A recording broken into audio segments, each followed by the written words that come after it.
The Orbital Guards, Episode 15, The Color White. When you enter a Cove environment, OGs are provided with entirely black attire.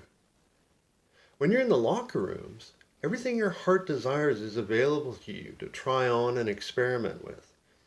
And you'll notice very quickly that everything is black. There are various colored items on display and at your disposal, but these items are minimal by overall percentage. After multiple cycles through Cove, I noticed a comfort began washing over me. I thought I had a good bead on things. I'd compare this feeling to being a college athlete drafted into the pros. After a few years, the game starts to slow down for you. You gain a renewed sense of confidence in your abilities, and you begin to focus and apply your energy with more acumen and wisdom. Cove locations are designed as a spider's web. They are all constructed to work together. No matter which cove you are assigned to, each has basically the exact same departments. They include the same components in the exact same locations, with just a few subtle variations. Cove has an obvious command, control, and communication setup that allows you to hit the ground running, regardless of which location you are assigned to. Hands down, the only true way to know which location you're actually in is when you're at the O. The architecture, the decor, and the sea life at each O is remarkably distinct to that country and region. It's unmistakable.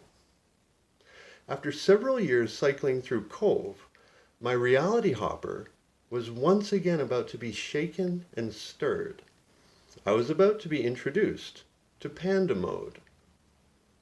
So what's Panda Mode?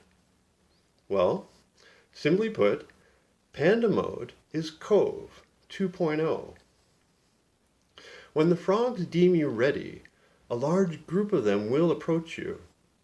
These meetings are never scheduled, and they absolutely give you pause. Meeting with a frog, or a group of them, is nothing out of the sorts. This happens all the time, and everywhere you go. At Cove, a frog is always within your line of sight, and speaking to them, or a group of them, is a regular everyday occurrence. But when a large group of frogs, say 10 or more, approach you directly, completely unannounced, and in a relatively private setting, like a bend in a corridor with nobody else around, the vibration changes instantly. More than a few OGs have said this experience is akin to a poopy pants moment. The timing of this meeting and its exact location is not by accident.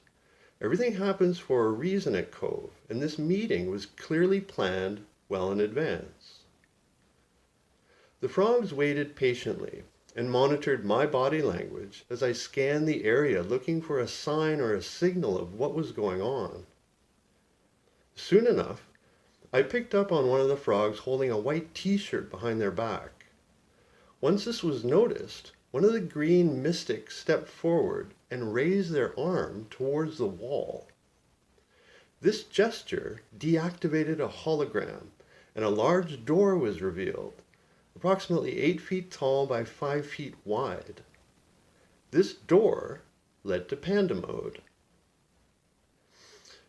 With the hologram disengaged, a frog asked me to put on a white t-shirt. As soon as I did this, another frog motioned towards the door, and the entire group studied my body language with a laser-like intensity. I intuitively knew I was being given permission to open and walk through the door.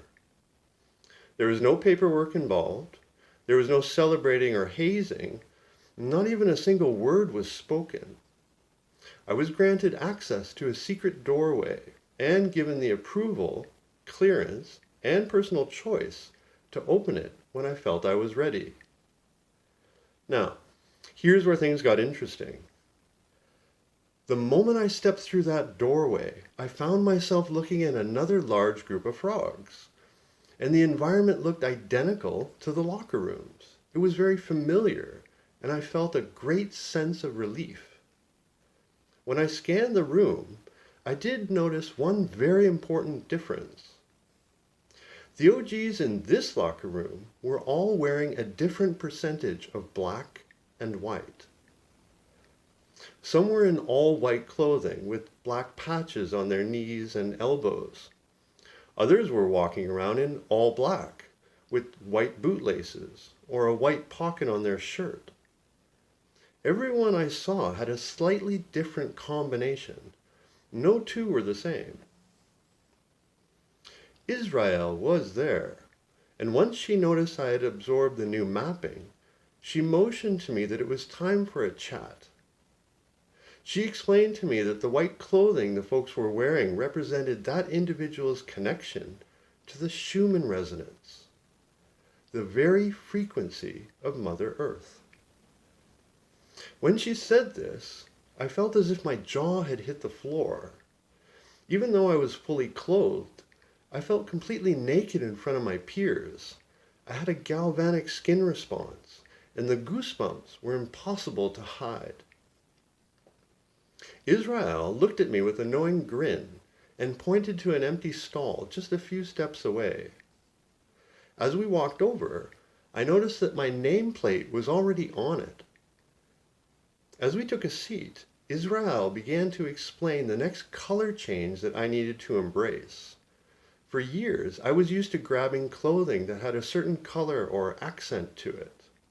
For example, sometimes I would grab a pair of yellow gloves that had black palms, or a black jacket with blue shoulder pads, or maybe a pair of black sweatpants with a purple drawstring.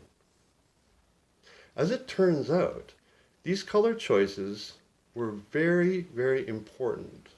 The color choices I made throughout the years were being monitored very closely by the frogs. It was a test. Now that I was being moved into Panda, I was also being assigned a permanent color accent. Israel leaned over and grabbed what looked like a tiny black jewelry box from one of her thigh pockets. When I opened it, it was empty, but the interior lining of the box was yellow. The group of frogs had already dispersed, but a few did stick around for a short golf clap and a head nod. That's when I realized I had been given clearance to take full ownership of this color. From that point forward, my color mapping was fused. Black, white, and yellow. This was to be my new normal. Full stop.